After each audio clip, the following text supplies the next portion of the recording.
Aku mulai menginjil pada tahun 2015. Aku cepat berhasil berkat bimbingan Tuhan. Kadang aku bertemu orang yang dipenuhi gagasan agamawi yang enggan menyelidiki pekerjaan Tuhan pada akhir zaman. Jadi kuandalkan Tuhan dan kupersekutukan kebenaran dengan sabar dan mereka menerimanya dengan cepat. Setelah mencapai sedikit hasil, aku mulai merasa cukup mampu, merasa diriku sangat dibutuhkan. Lalu, aku dan saudara Liu masing-masing bertugas menyirami sebuah gereja. Gereja yang kupimpin itu cukup besar dan banyak jemaatnya. Jadi saat baru mulai bekerja, aku selalu berdoa dan mendiskusikan semuanya dengan saudara-saudari. Tidak lama, situasi mulai berjalan mulus. Mayoritas jemaat menghadiri pertemuan seperti biasa dan sangat proaktif dalam tugas mereka. Iya. Aku merasa sedikit bangga dengan diriku. Kupikir, meski gerejanya besar dan jemaatnya banyak, aku berhasil dengan cepat. Jadi aku pasti punya sedikit kualitas. Aku juga melihat penyiraman saudara Liu tidak berjalan lancar. Beberapa pekerja di gerejanya harus diganti, dan beberapa pekerja lain butuh persekutuan karena keadaannya negatif. Aku agak meremehkan dia. Kupikir aku lebih mampu darinya. Setelah itu, aku mulai terlibat dengan pekerjaannya, menyimpulkan kekeliruan dalam pertemuan, bersekutu untuk menyelesaikan keadaan negatif, mengubah tugas penyiraman jika diperlukan. Pekerjaan itu segera membuahkan hasil. Kupikir aku telah menyelesaikan masalah dengan cukup cepat. Jadi aku makin merasa diriku sangat berbakat. Aku makin congkak. Kau merasa hebat? Iya. Saat meringkas pekerjaan kami, aku melihat banyak kekeliruan mereka dan mau tidak mau menegur mereka. Ku bilang, jadwal pekerjaan penyiraman mundur. Apa ada yang memedulikan kehendak Tuhan dan menjalankannya? Kalian semua tidak bertanggung jawab. Untung beberapa minggu ini ada sedikit kemajuan. Kalau tidak, siapa yang mau tanggung jawab atas kemunduran jadwal ini? Bagaimana tanggapan mereka? Iya. Saat itu, tidak seorang pun menjawab. Aku sebenarnya bertanya-tanya, apakah reaksiku sedikit berlebihan? Namun kemudian kupikir, mereka tidak akan peduli, kecuali aku tegas. Aku seringkali meremehkan dan menangani mereka atas kesalahan mereka, menyuruh mereka menuruti ucapanku. Jadi seiring waktu, kuperhatikan mereka menjauh dariku dan jarang berbicara kepadaku kecuali menyangkut pekerjaan. Terkadang, mereka berbicara dan tertawa bersama. Tapi begitu aku muncul, mereka bubar, seakan takut kepadaku. Dan karena takut dikritik jika berbuat salah, mereka selalu bertanya padaku dan menunggu keputusanku. Mereka merasa terkekang. Benar. Benar. Aku merasa agak tidak nyaman saat melihat situasinya. Aku bertanya-tanya, apakah sikapku sewenang-wenang, otoriter? Namun kupikir, aku harus tegas dalam bekerja. Tidak akan ada yang mendengarkan jika sikapku tidak keras. Lalu bagaimana kita bisa efektif? Aku merasa dengan mengutarakan masalah, artinya aku punya rasa keadilan. Setelah itu, kecongkakanku semakin meningkat. Dan keputusan akhir harus melalui diriku besar maupun kecil. Aku sendiri yang mengatur setiap bagian dari pekerjaan kami. Karena menurutku, tidak ada satupun yang secakap diriku dalam tim. Bahkan saat sedang berdiskusi, kami akhirnya bertindak sesuai keinginanku. Jadi jika aku segera memutuskan, kami bisa menghemat waktu. Sekalipun ada pemimpin yang datang ke pertemuan, aku tetap tidak peduli. Kupikir, memang kenapa jika kau pemimpin? Mampukah kau menginjil dan memberi kesaksian? Mampukah kau melakukan pekerjaan ini? Hanya mempersekutukan kebenaran tidak menyelesaikan pekerjaan nyata. Kau tidak secakap diriku. Jadi, tiap kali pemimpin menanyakan kemajuan pekerjaan kami, aku seringnya menjelaskan jika sedang ingin. Jika tidak, aku abaikan saja. Kupikir tidak perlu membicarakannya karena pada akhirnya akulah yang akan melakukannya. Pemimpin menyingkapkan kecongkakanku.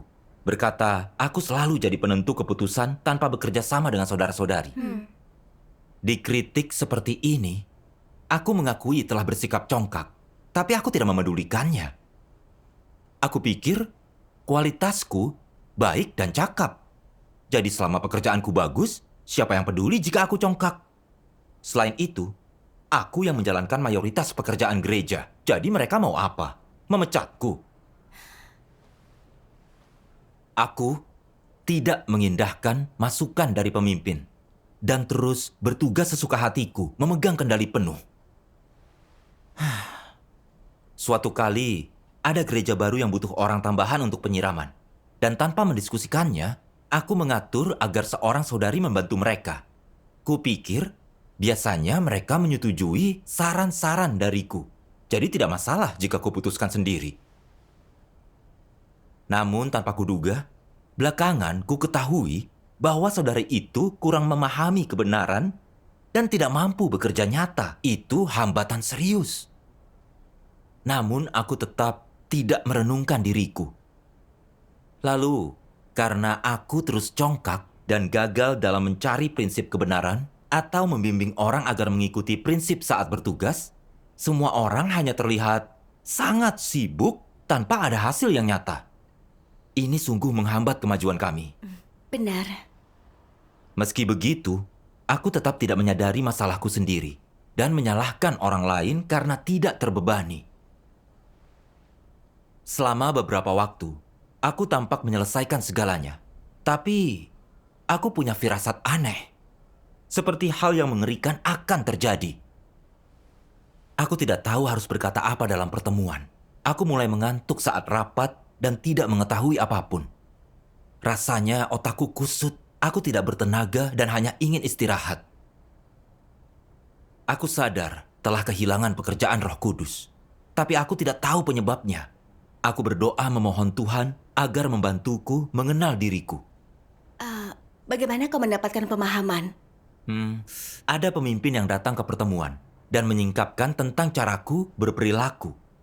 Katanya, sikapmu congkak saat bertugas. Kau menegur orang dengan angkuh mengendalikan mereka, dan kau memamerkan senioritasmu. Kau sulit diajak bekerja sama dan tidak pernah berdiskusi dengan orang lain.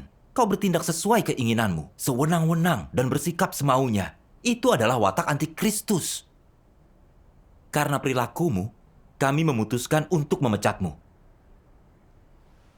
Setiap perkataannya menghunjam hatiku. Aku mengingat-ingat semua tindakanku.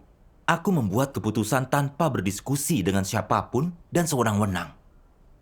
Bukankah itu sama seperti antikristus? Benar. Iya.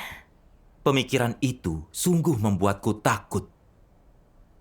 Apa Tuhan memakai situasi itu untuk menyingkirkanku? Begitukah tahun-tahunku beriman akan berakhir? Selama beberapa hari, aku seperti mayat hidup. Aku sudah ketakutan sejak bangun tidur dan tidak tahu bagaimana menjalani hari. Aku terus berdoa kepada Tuhan. Berkata, Tuhan, aku tahu kehendak baik-Mu ada, tapi aku tidak tahu bagaimana cara melaluinya. Ya Tuhan, aku sangat tertekan dan menderita. Kumohon cerahkan aku agar mengetahui kehendak-Mu. Lalu, aku membaca firman ini.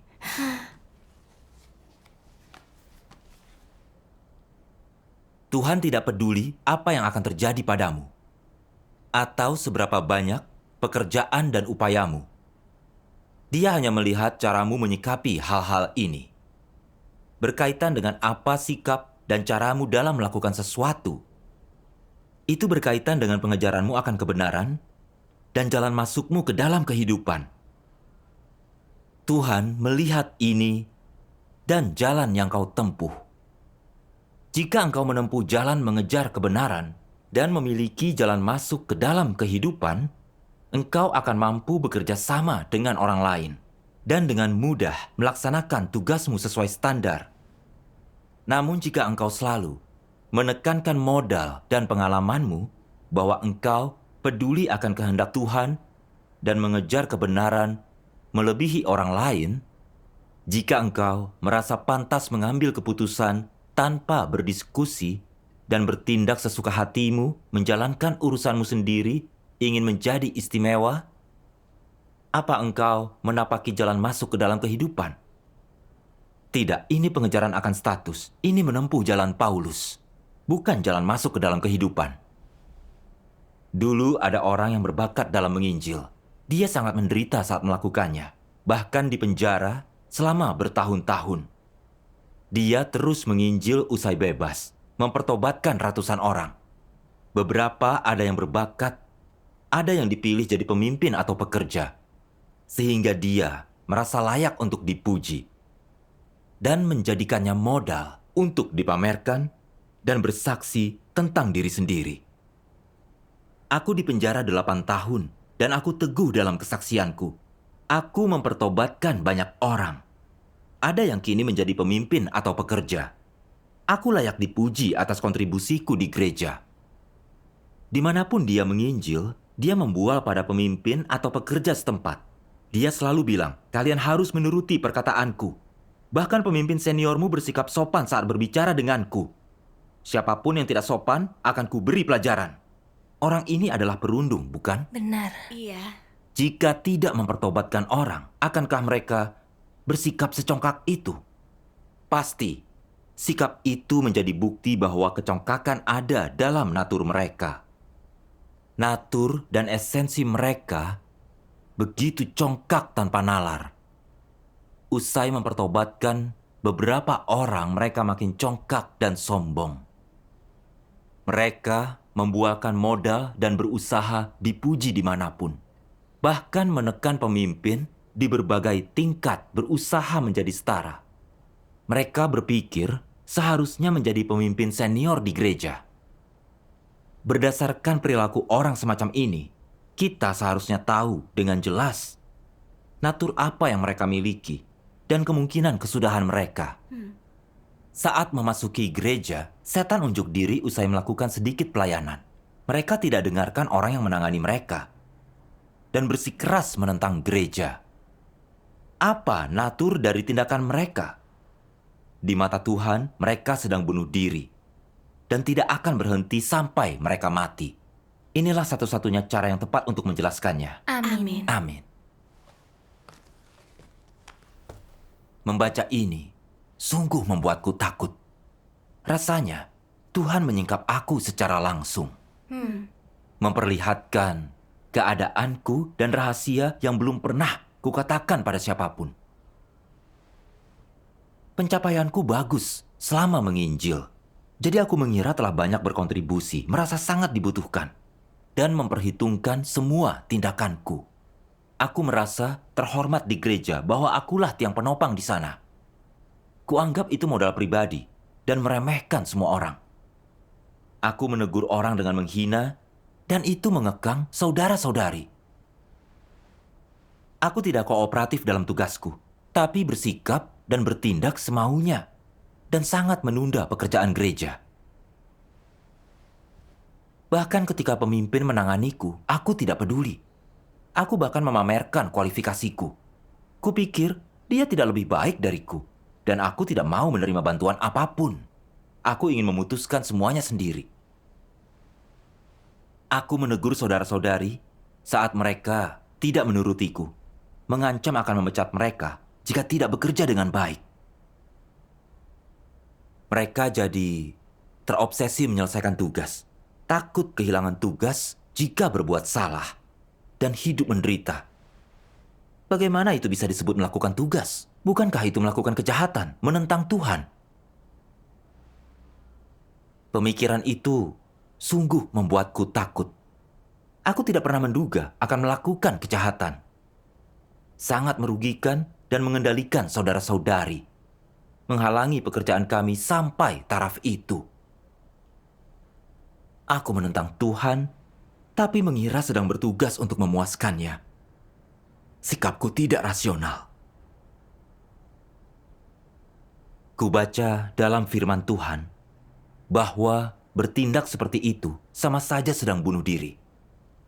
Aku mendengar firman itu, terutama kalimat mereka sedang bunuh diri. Aku merasakan betapa jijiknya Tuhan dengan orang macam itu. Hatiku tersayat, seakan Tuhan telah menghukumku sampai mati. Kupikir aku mampu mengorbankan segalanya dan aku selalu berhasil dalam tugas. Jadi Tuhan pasti memperkenan diriku dan tidak masalah jika aku sedikit congkak. Namun aku sadar, jika aku tidak mengejar kebenaran dan gagal mengubah watak, maka sebanyak apapun aku berkorban atau berapapun pencapaianku dalam tugas, aku hanya pelaku pelayanan. Penghakiman dan hajaran firman Tuhan memperlihatkan watak benar Tuhan yang tidak boleh disinggung. Tuhan sangat berprinsip dalam tindakannya. Jika aku mencapai beberapa hal di dunia, aku akan punya sedikit modal dan pengaruh. Namun, di gereja kebenaran berkuasa. Memakai pengaruh dan modal berarti kau bunuh diri, dan itu menyinggung wataknya. Benar. Lalu, aku bertanya-tanya, mengapa aku merasa punya banyak pengaruh usai berhasil dalam beberapa tugasku dan mulai bersikap sewenang-wenang? Oleh natur apa aku dikendalikan? Aku membaca sesuatu dalam firman. Mari kita tonton videonya. Baik.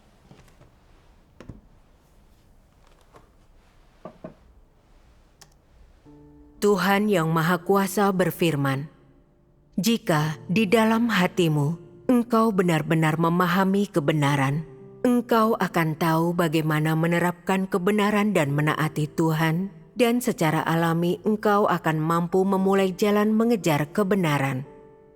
Jika jalan yang kau tempuh adalah jalan yang benar dan sesuai dengan kehendak Tuhan, maka pekerjaan Roh Kudus tidak akan meninggalkanmu. Dan dengan demikian akan semakin kecil kemungkinan engkau mengkhianati Tuhan.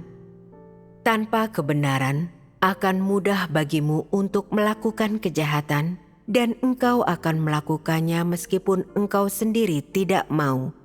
Misalnya, jika engkau memiliki watak yang congkak dan sombong, maka diberitahu untuk tidak menentang Tuhan tidak ada bedanya. Engkau tidak mampu menahan diri, itu berada di luar kendalimu. Engkau tidak akan melakukannya dengan sengaja. Engkau akan melakukannya di bawah dominasi naturmu yang congkak dan sombong. Kecongkakan dan kesombonganmu akan membuatmu memandang rendah Tuhan dan menganggapnya tidak berarti. Itu akan mengakibatkanmu meninggikan diri sendiri, membuatmu selalu menonjolkan diri. Itu akan membuatmu memandang rendah orang lain dan hanya memikirkan dirimu sendiri. Itu akan membuatmu menganggap dirimu lebih hebat daripada orang lain dan Tuhan, dan akhirnya menyebabkanmu mengambil posisi Tuhan dan menuntut agar orang tunduk kepadamu, memuja pemikiran, ide, dan gagasanmu sebagai kebenaran. Lihatlah betapa banyak kejahatan yang dilakukan manusia di bawah dominasi natur mereka yang congkak dan sombong. Iya, benar. Kecongkakan adalah akar dari watak manusia yang rusak. Semakin congkak manusia, semakin besar kemungkinan mereka untuk menentang Tuhan. Seberapa seriuskah masalah ini? Orang yang memiliki watak yang congkak tidak hanya menganggap orang lain berada di bawah mereka, tetapi yang terburuk dari semuanya, mereka bahkan bersikap merendahkan Tuhan. Meskipun secara lahiriah beberapa orang mungkin tampak percaya kepada Tuhan dan mengikuti Dia, mereka sama sekali tidak memperlakukannya sebagai Tuhan. Mereka selalu merasa bahwa mereka memiliki kebenaran dan menganggap diri mereka hebat. Inilah esensi dan akar dari watak yang congkak, dan itu berasal dari iblis. Karena itu, masalah kecongkakan harus diselesaikan. Merasa bahwa seseorang lebih baik daripada yang lain, itu adalah masalah sepele. Masalah seriusnya adalah bahwa sikap congkak seseorang menghalangi orang tersebut untuk tunduk kepada Tuhan, pada pemerintahannya dan pengaturannya. Orang seperti itu selalu merasa ingin bersaing dengan Tuhan untuk mendapatkan kekuasaan atas orang lain.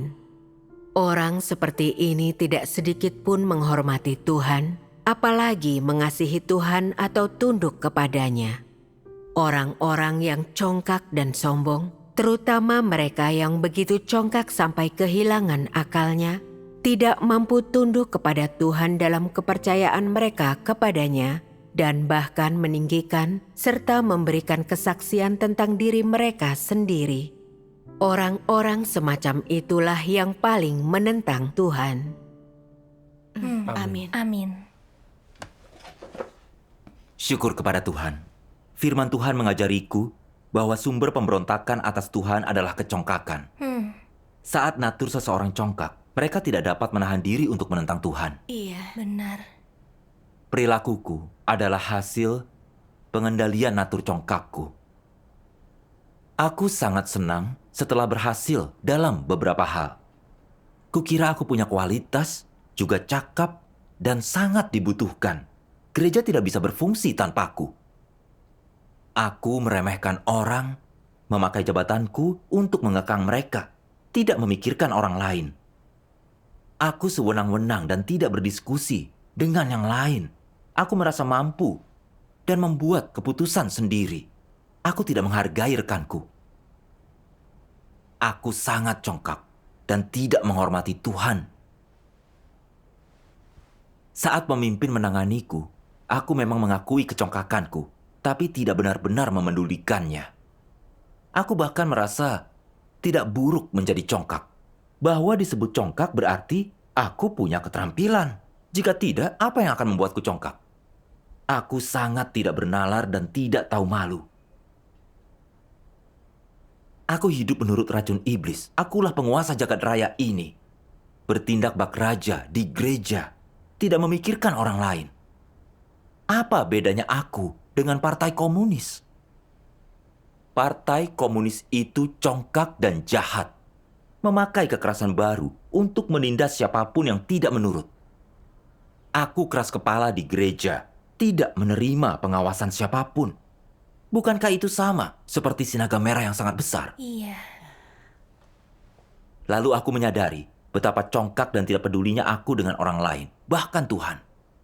Dan jalanku menentang Tuhan. Jika tidak bertobat, aku pasti akan dihukum Tuhan pada akhirnya. Iya. Lalu aku menyadari betapa seriusnya konsekuensi dari natur congkakku. Bahwa masalahku tidak sesederhana memperlihatkan kerusakan kecil. Pemikiran itu mengingatkanku betapa aku telah meremehkan orang lain dan menampilkan diriku seakan aku tidak ada sandingannya. Aku merasa jijik pada diriku sendiri. Aku memutuskan, aku harus mulai mengejar kebenaran, mencari prinsip dalam segala hal. Berhenti jadi congkak dan menentang Tuhan. Amin. Dengan watak yang congkak, orang tak berdaya selain melakukan kejahatan. Jika mereka punya beberapa bakat dan berhasil dalam pekerjaan, mereka akan makin congkak. Iya. Benar.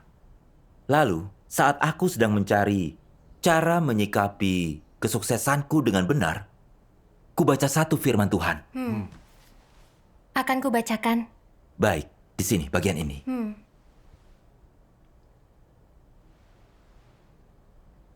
Selama melaksanakan tugasmu, dapatkah engkau merasakan pencerahan Roh Kudus? Iya. Jika engkau tetap menganggap tinggi diri sendiri, merasa dirimu memiliki kenyataan, lalu apa yang terjadi? Saat tugas kami sedikit berhasil, kami mulai berpikir bahwa Tuhan dan kami pantas untuk dipuji. Kami membesar-besarkan kerjasama kami, berpikir kerjasama kami yang paling penting, dan pencerahan Tuhan tak akan terjadi tanpanya. Mengapa Tuhan mencerahkanmu? Bisakah Tuhan mencerahkan orang lain juga? Bisa. Pencerahan Tuhan itu karunia-Nya. Apa artinya kerjasamamu yang sedikit itu? Apa agar engkau dipuji atau itu tugas dan tanggung jawabmu? Tugas dan tanggung jawab.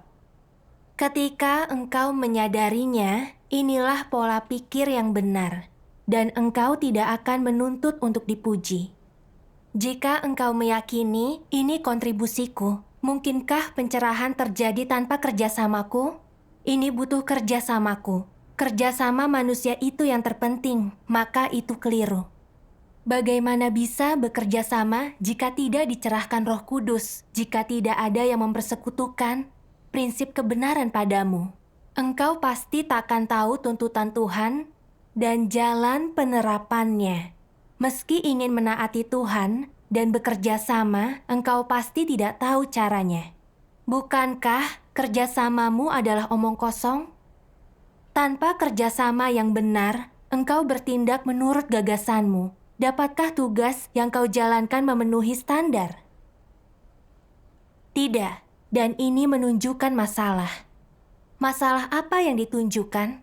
Apapun tugas seseorang, entah dia akan memperoleh suatu hasil dan mendapat perkenanan Tuhan atau tidak, itu tergantung tindakan Tuhan. Iya.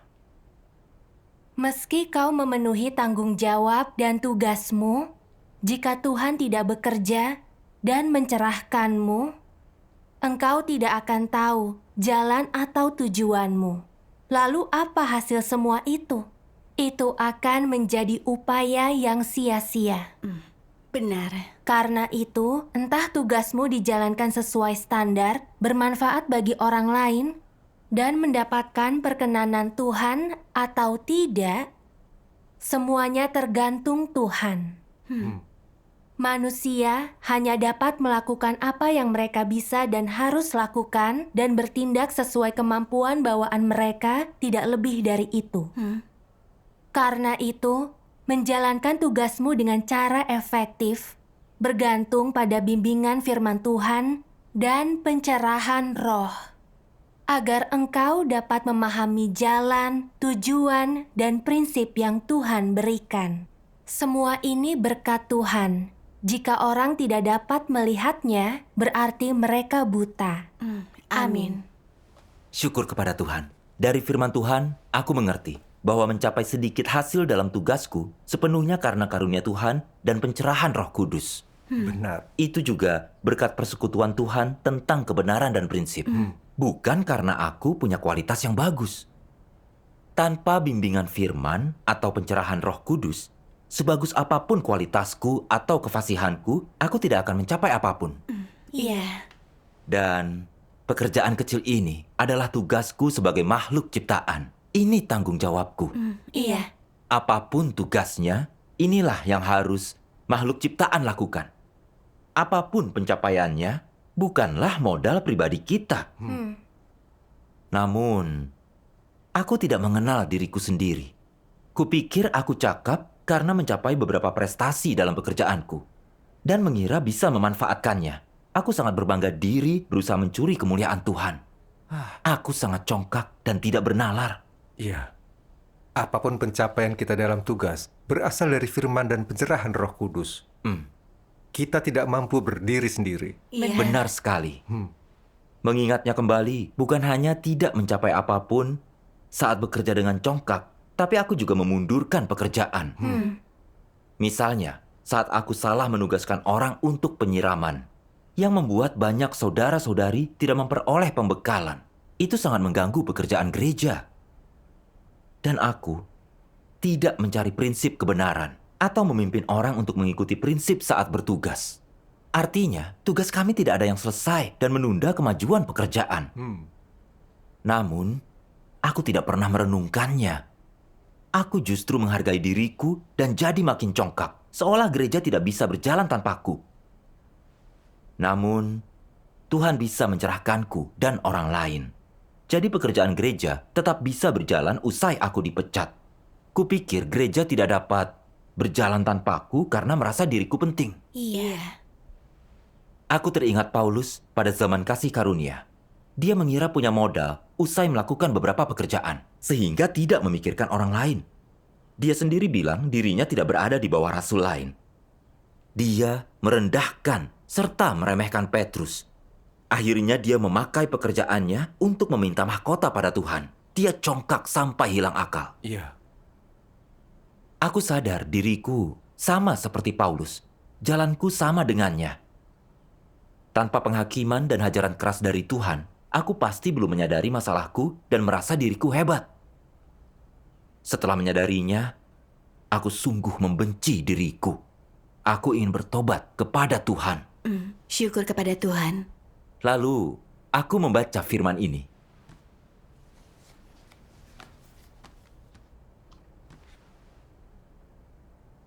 Adakah yang tahu berapa tahun Tuhan bekerja di antara manusia dan segala sesuatu? Tidak ada yang tahu sudah berapa tahun tepatnya Tuhan bekerja dan mengelola seluruh manusia. Dia tidak melaporkan itu pada manusia. Iya. Namun jika iblis melakukannya sebentar, akankah dia mengumumkannya? Dia pasti akan mengumumkannya. Iblis ingin pamer, menipu lebih banyak orang, dan mendapat lebih banyak pujian. Iya. Iya. Mengapa Tuhan tidak melaporkan ini? Ada aspek esensi Tuhan yang rendah hati. Apa yang berlawanan dengan kerendah hatian? Kecongkakan, kelancangan, dan ambisi. Tuhan melakukan pekerjaan besar dalam membimbing manusia dan memimpin alam semesta. Otoritasnya begitu besar. Tapi dia tidak pernah bilang kemampuanku hebat. Dia tetaplah tersembunyi, mengendalikan segalanya, memelihara dan membekali manusia, memungkinkan manusia terus hidup dari generasi ke generasi. Misalnya, lihatlah sinar mentari atau materi yang menunjang keberadaan manusia. Semuanya itu terus mengalir tanpa berhenti. Tuhan membekali manusia, itu tidak diragukan lagi. Iya. Jadi jika iblis berbuat baik, apa dia akan membiarkan perbuatannya tidak dipuji? Tidak akan pernah. Sama seperti antikristus yang melakukan pekerjaan berbahaya atau yang merugikan kepentingan diri sendiri sampai di penjara. Ada juga yang berkontribusi pada aspek tertentu pekerjaan gereja. Mereka tidak pernah melupakannya, merasa pantas dipuji bahwa itu modal seumur hidup yang menunjukkan betapa kecil manusia. Manusia itu kecil dan iblis tidak tahu malu. Benar. Tuhan mengasihi dan memedulikan umat manusia dan terus menyediakan sesuatu bagi manusia. Dia tidak pernah menganggap ini pekerjaan tambahan atau sesuatu yang layak mendapat banyak pujian. Dia juga tidak merasa bahwa menyelamatkan manusia dan menyediakan hal bagi mereka merupakan kontribusi besar bagi umat manusia. Dia sediakan bagi manusia secara diam-diam dengan caranya, melalui esensinya, apa yang dimiliki dan siapa dirinya. Sebanyak apapun pertolongan yang didapatkan darinya, Tuhan tidak pernah berpikir atau berusaha untuk dipuji. Ini ditentukan oleh esensi Tuhan dan merupakan ungkapan dari wataknya. Amin. Amin. Kurenungkan firman Tuhan dan melihat betapa baik watak dan esensinya. Tuhan memerintah dan menopang segalanya secara mutlak. Dia menjadi daging sekali lagi dan menyelamatkan manusia, membayar harga yang mahal untuk kita. Namun, dia tidak pernah menganggapnya kontribusi besar. Iya. Dan dia tidak pernah membual tentang apapun. Tuhan melakukan pekerjaan secara diam-diam, tanpa pamer dan bersikap congkak sedikit pun. Dia sangat layak menerima pujian kita selamanya. Amin. Aku benar-benar seperti manusia yang tidak berharga dan sangat congkak. Aku sudah bangga walau sedikit berhasil. Seolah-olah itu karya besar, kontribusi besar. Aku merendahkan semua orang dan bertindak semaunya. Aku sangat tidak bernalar, sangat jahat, sangat dangkal. Tuhan begitu rendah hati dan memiliki esensi yang baik. Aku makin merasa betapa menjijikkannya watak congkakku. Dan segera ingin memahami kebenaran untuk menyingkirkannya, untuk hidup seperti manusia. Syukur kepada Tuhan. Lalu, selama satu pertemuan, aku membaca firman ini. Tuhan berfirman, "Hari ini Tuhan menghakimi, menghajar, dan menghukummu. Tapi ketahuilah penghukuman ini supaya engkau mengenal dirimu. Hajaran, penghukuman, dan penghakiman ini agar engkau dapat mengenal dirimu, sehingga watakmu bisa berubah, dan supaya engkau mengetahui nilaimu, dan melihat bahwa semua tindakan Tuhan itu benar, serta sesuai dengan watak Tuhan dan kebutuhan pekerjaannya. Dia bekerja sesuai rencananya demi keselamatan manusia. Dan dialah Tuhan yang benar, yang mengasihi, menyelamatkan, menghakimi, dan menghajar manusia. Amin. Amin. Aku sangat tersentuh oleh firman Tuhan dan sedikit lebih memahami kehendaknya. Aku bekerja dengan congkak, menimbulkan masalah dalam pekerjaan gereja. Jadi aku dipecat sesuai prinsip. Kukira Tuhan menggunakan keadaan ini untuk menyingkirkanku. Jadi kupikir dia menghukumku dan aku tidak bisa diselamatkan. Akhirnya aku sadar bahwa Tuhan telah memecatku dan menggunakan penghakiman firman-Nya agar aku dapat melihat bahwa aku rusak dan jalanku keliru. Tuhanlah yang menyelamatkanku. Amin. Aku agak menderita melewati penghakiman dan hajaran itu. Tapi itu sangat bermakna dan melindungiku. Iya. Itulah kasih Tuhan yang paling sejati untukku. Syukur kepada Syukur Tuhan. kepada Tuhan. Bagaimanapun Tuhan mendisiplinkan kita, itu semua adalah bentuk kasih-Nya. Iya. Syukur kepada Tuhan. Setelah itu, aku membuka diri di pertemuan tentang kecongkakanku dalam tugasku. Betapa aku telah merugikan saudara-saudari dan apa yang kurenungkan usai dipecat. Kukira mereka akan jijik denganku karena bersikap tidak manusiawi dan enggan berhubungan denganku lagi. Tapi anehnya, mereka tidak mengkritikku. Aku merasa makin berutang budi pada mereka. Aku telah merugikan orang lain dengan kecongkakanku. Aku sangat tidak manusiawi. Saat kembali menjalankan tugas bersama saudara-saudari, aku jauh lebih rendah hati. Aku berhenti meremehkan orang karena kesalahan mereka, dan pendekatanku jadi membaik. Aku berusaha secara sadar mendengarkan saran tentang masalah, dan berhenti terlalu percaya diri. Saat pemimpin memeriksa pekerjaanku, aku bekerja sama dan menerimanya dengan rendah hati. Setelah beberapa waktu, keadaanku membaik. Dan aku menjadi pengawas lagi. Syukur kepada Tuhan. Syukur kepada Bagus Tuhan. sekali. Aku tahu Tuhanlah yang memberkatiku. Sebelumnya, aku sangat congkak dan mengacaukan pekerjaan. Tapi Tuhan tidak menyingkirkanku. Dia memberiku kesempatan untuk melakukan tugas sepenting itu. Iya. Aku merasakan kemurahan dan kesabaran Tuhan. Amin. Dalam tugasku setelah itu, aku tidak lagi sewenang-wenang karena congkak. Aku menjadi takut pada Tuhan dan selalu berdoa padanya. Saat ada hal yang membingungkan, aku berdiskusi dengan yang lain sehingga kami bisa mencari kebenaran bersama. Setelah melakukan itu selama beberapa waktu, aku menyadari bahwa kinerja seluruh tim kami sedikit meningkat. Saat melakukan semuanya sendiri, aku sangat kelelahan. Aku tidak mempertimbangkan semua hal dan hasilnya tidak bagus.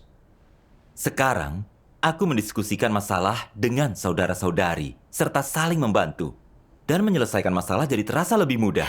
Syukur kepada Tuhan. Tuhan memberkati saat kita menerapkan kebenaran. Amin. Benar sekali.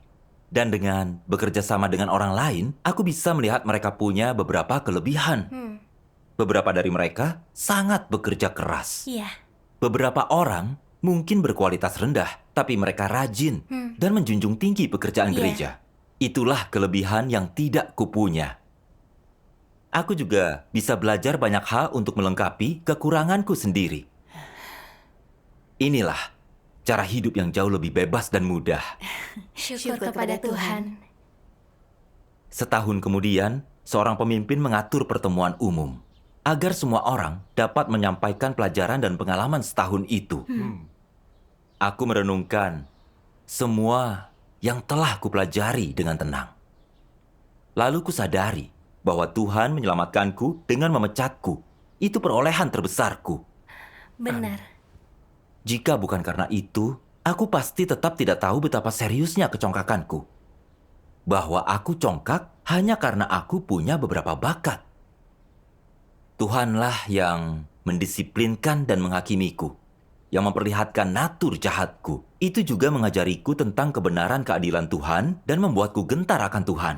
Aku sangat bersyukur atas penyelamatan Tuhan. Syukur kepada Tuhan. Syukur kepada Persekutuan Tuhan. ini sangat praktis.